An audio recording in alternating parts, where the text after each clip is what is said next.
The mahogany desk in my corner office overlooked downtown Seattle, a far cry from the community college classroom where I'd started my journey 5 years ago. As I reviewed the quarterly reports showing another record-breaking period for my digital marketing agency, my assistant knocked. "Ms. Williams? There's a couple here to see you. They say they're your parents." I glanced at the security monitor, seeing two people I barely recognized. My father, once proud and dismissive, looked haggard in his ill-fitting suit. My mother, who'd always been perfectly put together, appeared to have aged a decade in 5 years. "Send them in," I said, settling back in my chair. They entered hesitantly, their eyes widening at the modern office with its floor-to-ceiling windows and original artwork. The same parents who'd told me I didn't deserve higher education were now standing in the empire I'd built without their help. "Amber," my father started, his voice lacking its usual authority. "You look successful." "I am," I replied simply. "What brings you here?" My mother clutched her knockoff designer purse.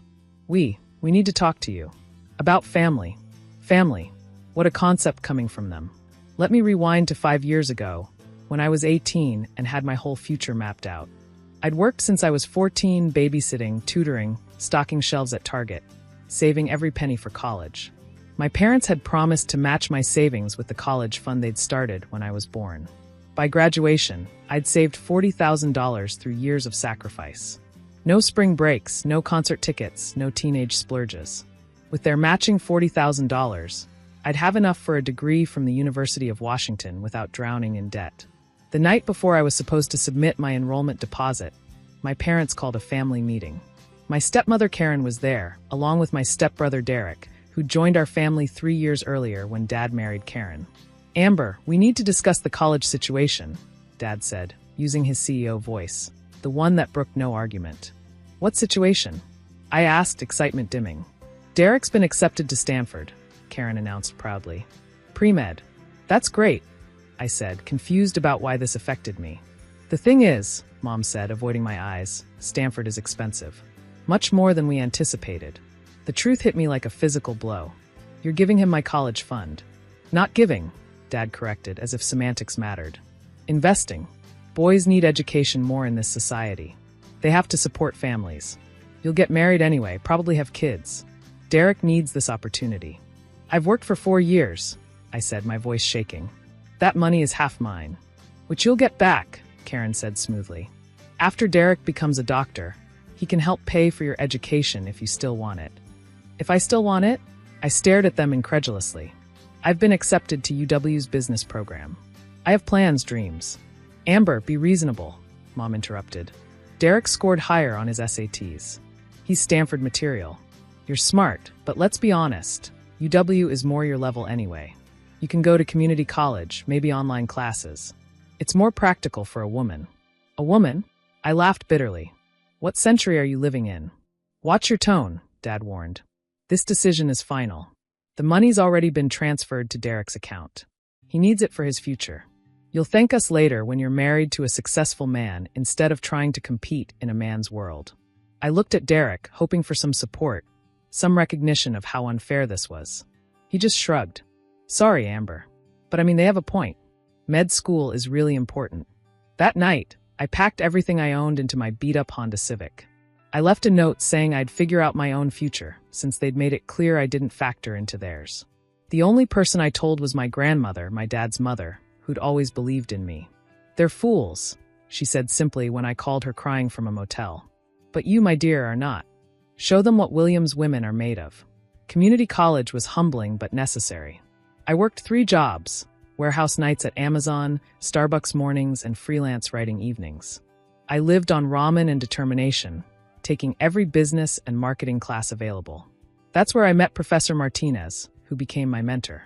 She saw potential in my analytical mind and introduced me to digital marketing.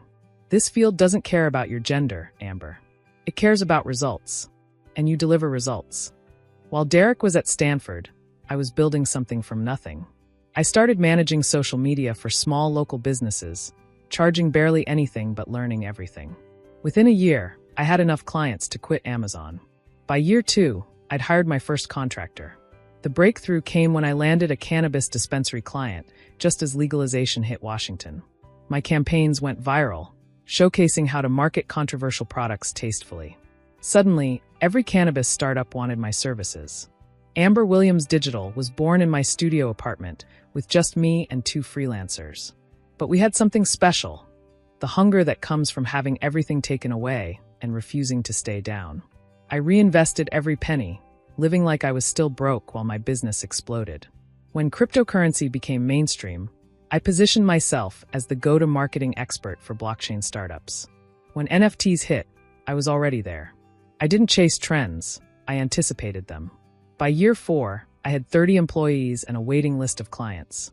TechCrunch called me the marketing prodigy who turned rejection into an empire. Forbes featured me in their 30 Under 30.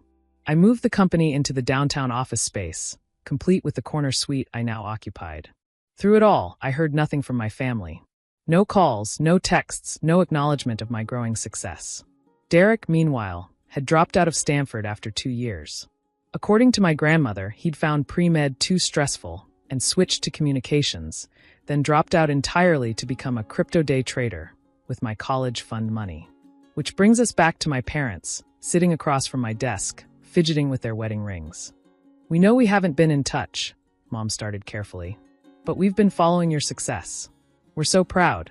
"Are you?" I interrupted. "Proud of the daughter who succeeded despite you telling her she was only worth marrying well? Or proud that I might be useful to you now?" Dad's jaw tightened. "There's no need for hostility. We're family." "Family?" I laughed. "Was it family when you gave away my future? Was it family when you told me boys matter more? You made your position on family very clear 5 years ago." "We made a mistake," Mom admitted quietly. "Derek, things didn't work out as planned." "You mean he blew through $80,000 and has nothing to show for it?" I pulled up a folder on my computer. I know all about Derek's investments. The failed NFT project, the cryptocurrency losses, the gambling debts. I also know about Dad's business failing and your house being foreclosed on. They both went pale. "How do you?" "I make it my business to know things," I said simply. "Information is currency in my world. Unlike in yours, where apparently having a Y chromosome is currency." "Amber, please," Dad's voice cracked.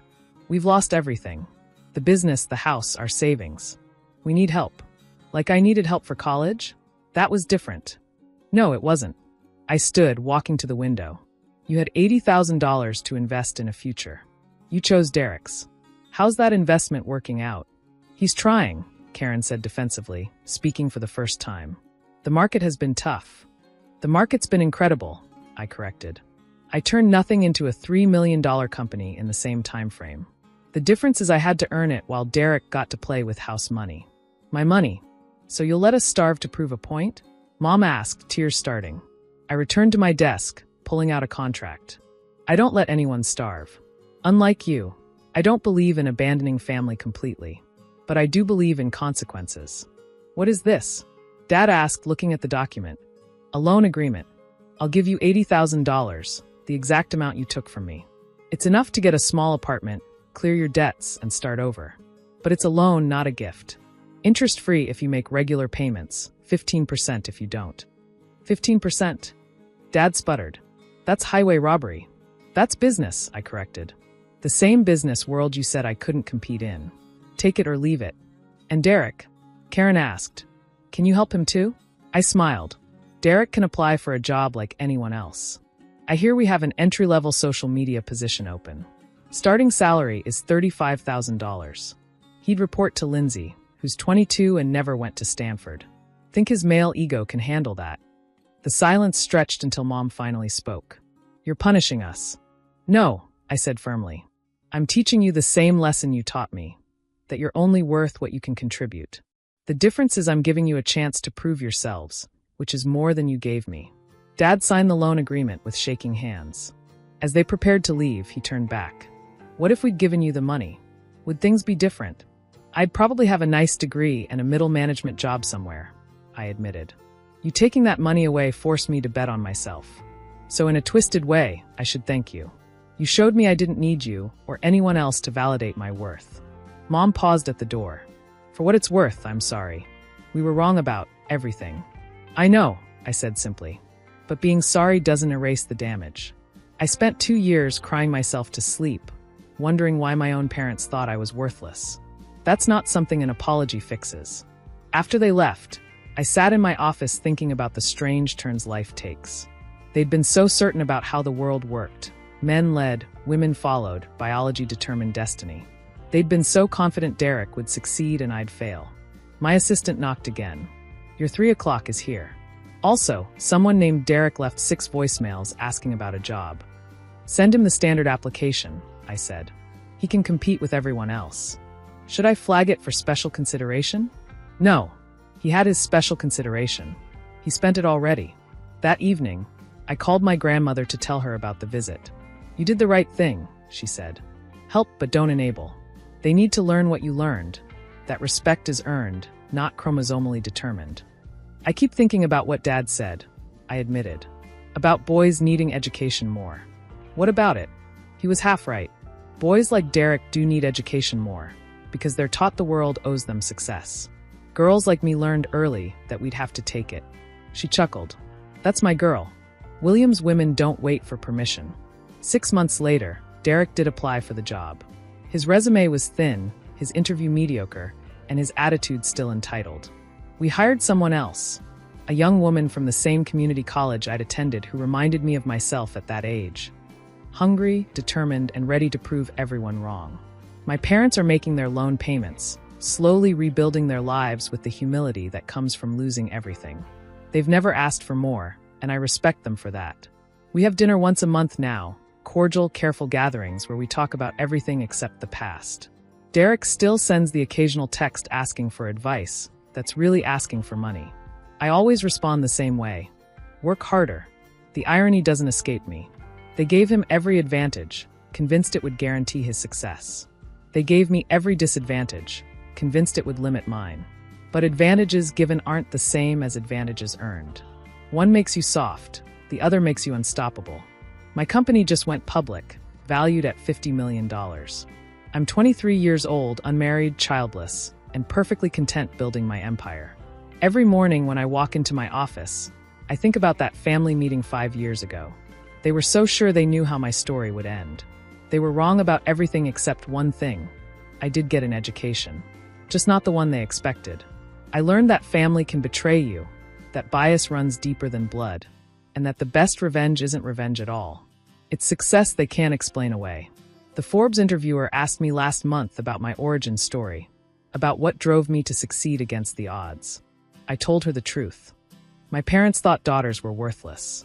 I decided to become invaluable instead. The article ran with the headline, How Stealing Her College Fund Created a Multimillionaire. My dad called after it published, angry about how it made them look. Was it necessary to air family business? Was it necessary to treat me like business? I countered. You made a transaction 5 years ago, Derek's future for mine. I'm just showing you the market value of what you traded away. He hung up without another word, but I wasn't bothered. You can't spend your whole life proving people wrong and then get upset when they realize they were. The best part? This is just the beginning. While Derek's still trying to figure out cryptocurrency, I'm expanding into AI marketing solutions. While my parents rebuild from their bankruptcy, I'm building generational wealth. They thought they were teaching me about limitations. Instead, they taught me to be limitless. And that education? Priceless. Thanks for watching. See you again in the next video. Stay stunned. The text came while I was reviewing contracts in my Boston office. 30 floors above the city I'd escaped to 6 years ago. Mom, small change to your room. Victoria needs the space for her coaching business. Hope you understand. Red heart. I stared at the message, then at the attached photo. My childhood bedroom, my sanctuary, my escape from years of torment, had been transformed into what looked like an Instagram influencer's office. Gone were my built-in bookshelves, my window seat, the astronomy posters I'd never taken down. In their place stood ring lights, a filming setup, and motivational quotes in cursive fonts. Successful people deserve space. The largest quote proclaimed in gold letters. Victoria, my stepsister, my high school torturer, the girl who'd made my life hell from the moment our parents married when I was 14. I set down my phone and pulled up a different document on my computer. A deed. The one I'd signed 4 years ago when everyone thought I was wasting my tech salary on typical millennial frivolities. They had no idea the house they lived in, the house they were redecorating, belonged to me. Let me rewind to explain how we got here. I'm Maya Patel, 28, senior software engineer at a Fortune 500 company. But 6 years ago, I was just the weird kid trying to survive the merger of two families that should never have combined. My mother, Dr. Priya Patel, met Richard Brennan at a medical conference. She was a respected cardiologist. He was a pharmaceutical sales rep with charm to spare and a daughter who'd inherited his talent for manipulation. Victoria Brennan was everything I wasn't: blonde, popular, conventionally pretty, and cruel in that specific way that left no evidence. While I coded in my room, she ruled the school. While I got early admission to MIT, she got crowned homecoming queen. The bullying started small. My homework would disappear. My laptop would mysteriously crash before big projects. She'd accidentally spill things on my clothes before important events. Always with a sweet smile and an "oops, sorry, sis. You're imagining things," my mother would say when I complained. "Victoria's trying to bond with you. Be grateful you have a sister now." Richard was worse. His daughter could do no wrong, while everything I did was somehow an attack on his princess. When I won the state science fair, he accused me of making Victoria feel bad about her grades. When I got into MIT, he said I was showing off. The breaking point came senior year. Victoria started a rumor that I'd hacked the school's system to change my grades. The investigation cleared me. My grades were earned, but the damage was done. MIT almost rescinded my acceptance. I spent graduation day in the principal's office, providing evidence of my innocence while Victoria gave the salutatorian speech. I left for college and never really came back. Internships, job offers, anything to avoid that house. My mother would guilt me about missing holidays, but the panic attacks weren't worth it. Then, 3 years into my career, Grandma Patel passed away. She left me everything. Not much by American standards. About $400,000 from a lifetime of careful saving and smart investing. My mother had expected to inherit, but Grandma's will was clear. To my granddaughter Maya, who inherited my mind for numbers and my spine for standing up to bullies. "You should share with the family," Mom had said at the funeral. "Richard has some investment ideas." No, it was the first time I'd flatly refused her. It wouldn't be the last. The housing market in my hometown was depressed. The mansion my mother and Richard bought during their honeymoon phase, stretching their finances to impress each other, was now worth less than they owed. I watched from Boston as they struggled. Richard's sales territory shrank. Mom's hospital cut specialist salaries. They refinanced once, twice, started missing payments. Victoria, fresh out of her communications degree, moved back home to launch her brand. Translation: make TikToks about being a girl boss while contributing nothing. Then the foreclosure notice appeared in public records. I flew home secretly, met with the bank, and made a cash offer. Below market, but more than they'd get at auction. The bank, eager to avoid the foreclosure process, accepted immediately. The trick was the LLC. Phoenix Holdings sounded properly corporate. All communication went through my lawyer. My mother and Richard thought they'd caught a lucky break. Some investment company willing to let them stay as renters for exactly their old mortgage payment. "It's perfect," Mom had gushed during our monthly video call. "The company even said we could eventually buy it back once we're stable." "That's amazing," I'd replied, filing my own rental agreement in my property folder. For 4 years, they'd paid rent. To me. To the daughter whose room they'd given away, whose achievements they'd diminished, whose pain they'd dismissed. Every month, $3,200 hit my account. Money I didn't need but collected anyway, putting it in a fund I hadn't decided what to do with yet. And now Victoria needed more space. For her coaching business. Asterisk. I pulled up her social media, morbidly curious. 22K followers on Instagram. Life coach, mindset mentor, CEO of Victorious Living LLC. Her feed was all sunrise workouts, smoothie bowls, and quotes about grinding. Her latest post showed my room, my sanctuary, with the caption, "So grateful my family supports my dreams. This new office space is everything." Sometimes success means taking up space unapologetically. 2 hearts, #bossbase, #level up, #success mindset. The comments were what you'd expect. "Yes, queen. Claim your space. So inspiring. Your family has goals. Tutorial on the setup?" I scrolled to her website. Life coaching packages starting at $500. Transform your mindset with someone who's been there. Been where? She'd lived at home her entire adult life, funded by parents who could barely afford groceries. Then I saw the announcement. Exclusive. In-person coaching sessions now available. Limited spots in my private studio. My room. She was going to bring strangers into my room, charge them hundreds of dollars to sit where I'd cried myself to sleep, where I'd hidden from her torment, where I'd dreamed of escape. I called my lawyer. Veronica, I need you to prepare an eviction notice for the Phoenix Holdings property. The one your family lives in? Maya, are you sure? 30 days. Make it airtight. And Veronica? Have it delivered on Saturday afternoon. Any particular reason for the timing? I smiled. My stepsister is having a housewarming party for her new office space. Saturday arrived with perfect New England weather. I'd flown in that morning, but instead of going to the house, I waited at a coffee shop downtown, watching Victoria's Instagram stories. The party was in full swing. She'd invited what looked like every small-time influencer in a 50-mile radius. Ring lights everywhere.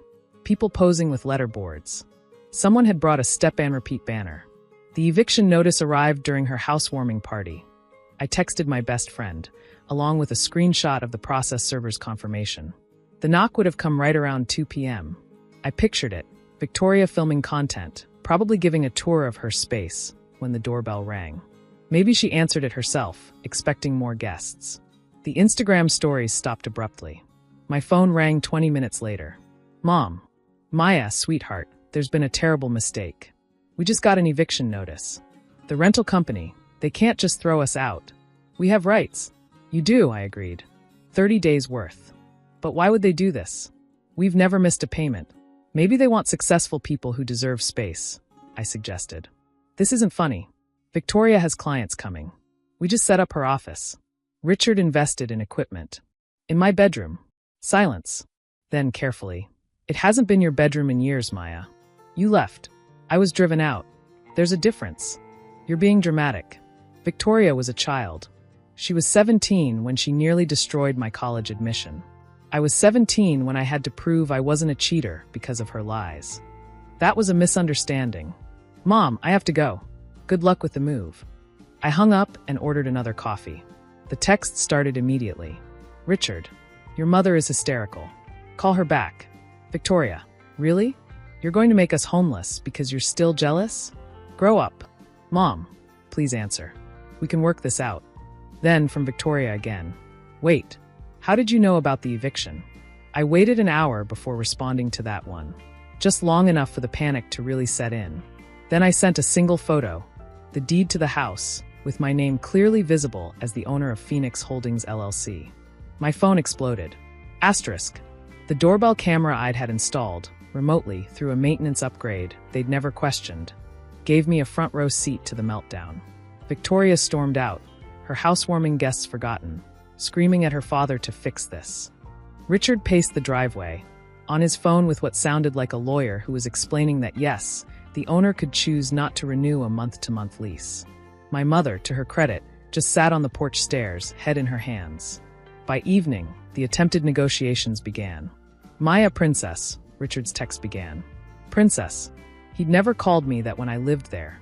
Let's discuss this like adults. I'm sure we can come to an arrangement. We have an arrangement, I replied. You have 30 days to vacate my property. Your property? We're family. Surprise. I bought it when I was 22. Victoria tried next, cycling through manipulation tactics like she was speedrunning a narcissist's playbook. Guilt. I can't believe you'd make your own mother homeless. Rage. You bitter bitch. No wonder nobody at school liked you. Bargaining. Look, I'll pay you rent for the room. $500 per month. Depression. This will ruin my business. My dreams. Is that what you want? Acceptance was nowhere in sight. Mom called again that night. This time I answered. How, was all she said. Grandma's inheritance. Good investing. A salary you never asked about because you were too busy fawning over Victoria's follower count. We were struggling. You watched us struggle and said nothing. I watched you prioritize her over me. Again. Always. I took a breath. Do you know what she posted about my room? Successful people deserve space. Well, I'm successful, Mom. And I deserve to decide who lives in my space. She's your sister. She's my bully. Who you enabled. Who you chose. Every time. That's not true. When she destroyed my laptop before the SATs, you bought her a new phone for keeping the peace. when I got upset. When she started those rumors, you said I should be flattered she was paying attention to me. When I got into MIT, you threw her a party for getting into state school, so she wouldn't feel bad.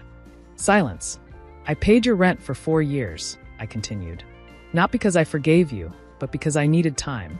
Time to decide if you were worth salvaging. And then you gave her my room. The one place in that house that was mine, that should have stayed mine even if I never came back. You gave it to her because successful people deserve space. Where will we go? Her voice was small. Richard's a salesman. Victoria's a life coach. You're a doctor. Figure it out. Like I did when I was 18 with no family support. Maya, the eviction stands. 30 days. And Mom, the $153,600 you've paid in rent over 4 years? I put it in a separate account. I'm donating it to a charity that helps bullied kids afford college. Consider it Victoria's contribution to making amends. I hung up before she could respond. Asterisk. The 30 days were a masterclass in desperation. Victoria tried everything. Starting a GoFundMe, help.